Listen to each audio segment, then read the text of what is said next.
জুলাই মাসের 1 তারিখ থেকে আগস্ট মাসের 5 তারিখ পর্যন্ত বাংলাদেশকে তারা নরকে পরিণত করেছিল। ক্ষমতার শেষ দিন পর্যন্ত তারা অবস্থান করেছেন। তারা সুস্পষ্ট গণহত্যা করে। গণহত্যার বিচার আমরা চাই। প্রত্যেকটি গণহত্যার বিচার হতে হবে। আমরা সরকারকে বলি অগ্রাধিকারের ভিত্তিতে গণহত্যাকারীদের বিচার হবে। শহীদের আত্মা শান্তি পাবে, আহতরা একটু শান্তি খুঁজে পাবে, 18 কোটি মুসলিম মানুষ খুশি হবে।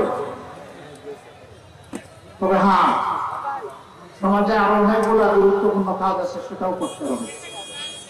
আমার ভাই রফিকুল ইসলাম খান বলেছেন, এতগুলা তাজা কর্তার ঘর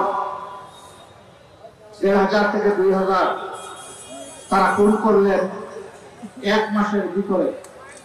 তারা জীবন দেয় নাই যেন তেন ভাবে আমরা কেউ যে ক্ষমতায় বসে যাবো এই জন্য। তারা জীবন দিয়েছে একটা বৈষম্যহীন বাংলাদেশ দেখতে, একটা মানবিক বাংলাদেশ তারা দেখতে চায়, একটা করাপশন কি দুর্নীতিমুক্ত বাংলাদেশ দেখতে চায়। বাংলাদেশে আবার দুঃশাসন কেড়ে না আসুক তা তারা দেখতে চায়। তাই যদি করতে হয় তাহলে অবশ্যই একটা অর্থবহ নির্বাচনের দিকে যেতে হবে জাতিকে।